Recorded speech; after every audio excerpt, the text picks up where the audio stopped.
Welcome back to the 10-minute round. How do you feel about promises of death in the cage just to get 5 rounds of teep kicks and jabs? What about grown men crying at press conferences? Well, boy, do I got a fight for you this Saturday. UFC 312 is happening this weekend out of Sydney, Australia. The main event is a rematch nobody asked for. Dricus Du Plessis is defending his middleweight title against Sean Strickland. I got a little drinking game for you. How about we take a shot every time Sean Strickland starts a sentence with, "Here's the thing, you guys." So let's get right into this one. The main event, the rematch, Sean Strickland, Dricus Du Plessis. This time it's Dricus defending the belt. I have a hard time getting excited about this one. I might need like a little gas station pill to help me get up for this one. I don't know how different this fight is going to look from the first one. A lot of that has to do with Sean Strickland only knows how to fight one way. He only has like one gear that he fights in. But to win this rematch, he has to like change it up a little bit, even if it is just being a little more aggressive. The last 10 seconds of the 5th round, Sean Strickland, we need to see more of that. Maybe not as reckless, but definitely like be more aggressive. Make it look like you're actually trying to finish the fight for once. And don't get me wrong, his style is effective. He's so defensively sound. The dude barely takes any shots in a fight, and even the shots that he does take never land very clean. You don't want to leave your fate in the hands of a split decision. It's not always going to go your way. For Dricus Du Plessis, he has one of the most aesthetically unpleasing fighting styles we have ever seen, and he managed to ride that bad boy all the way to the top. So how does he do it? For one, I think the dude is freakishly strong. If YouTube weren't going to censor me, I would call it R-word strength.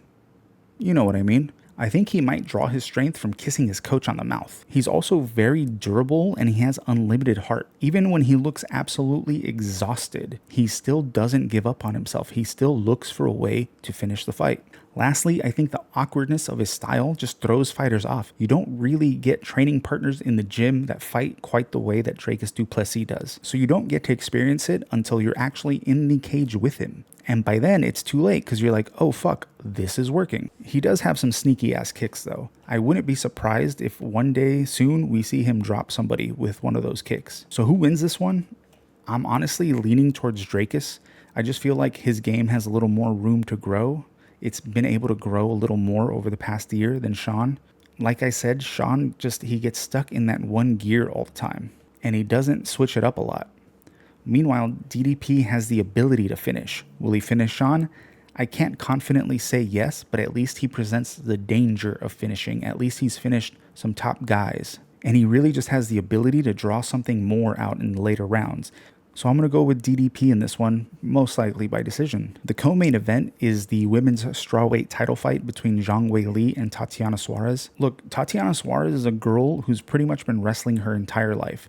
She's an incredibly talented grappler, but this lifetime of grappling has also plagued her with so many injuries in her career. It's hard to believe, but she arrived in the UFC in 2016. In that time, she's only had 7 fights. She's had 7 fights in 9 years. However, since day one, people have always been like, this girl looks talented enough to be champion one day. Her last fight was in 2023 against Jessica Andrade. And I will say, that fight against Jessica, Tatiana looks so much stronger than Jessica, which is a crazy thing to say, that someone was actually stronger than Jessica Andrade. But Zhang Weili is for sure going to be the toughest opponent that Tatiana has ever faced. It's also wild to say that Zhang is the more active fighter out of the two people. She only fights like once a year. I do think she's very talented. I feel she's very well rounded. She definitely has the better stand-up in this one, and she's not a bad grappler herself. She's way more experienced. Her catalog of wins is way better than anyone Tatiana has ever faced. So this might be a crazy prediction, but I'm kind of leaning towards Tatiana in this one. I think all the experience of grappling and I think the size is going to be a real problem for Zhang Weili. And I think we'll see in the first 2 rounds how this one is going to go. If Tatiana can take Zhang Weili down and kind of grind her out and kind of sap that strength a little bit out of Zhang Weili in the first 2 rounds, I think the rest of the fight is going to go Tatiana's way. For Zhang Weili, she has to do everything she can to keep this one on the feet. And that's easier said than done against somebody with as much wrestling experience as Tatiana. Sometimes I also feel like Zhang Weili gets mentally defeated if things aren't going her way. So if Tatiana can put the pressure on her early, we might see Zhang kind of give up on herself. The rest of the card is kind of weak as far as name value.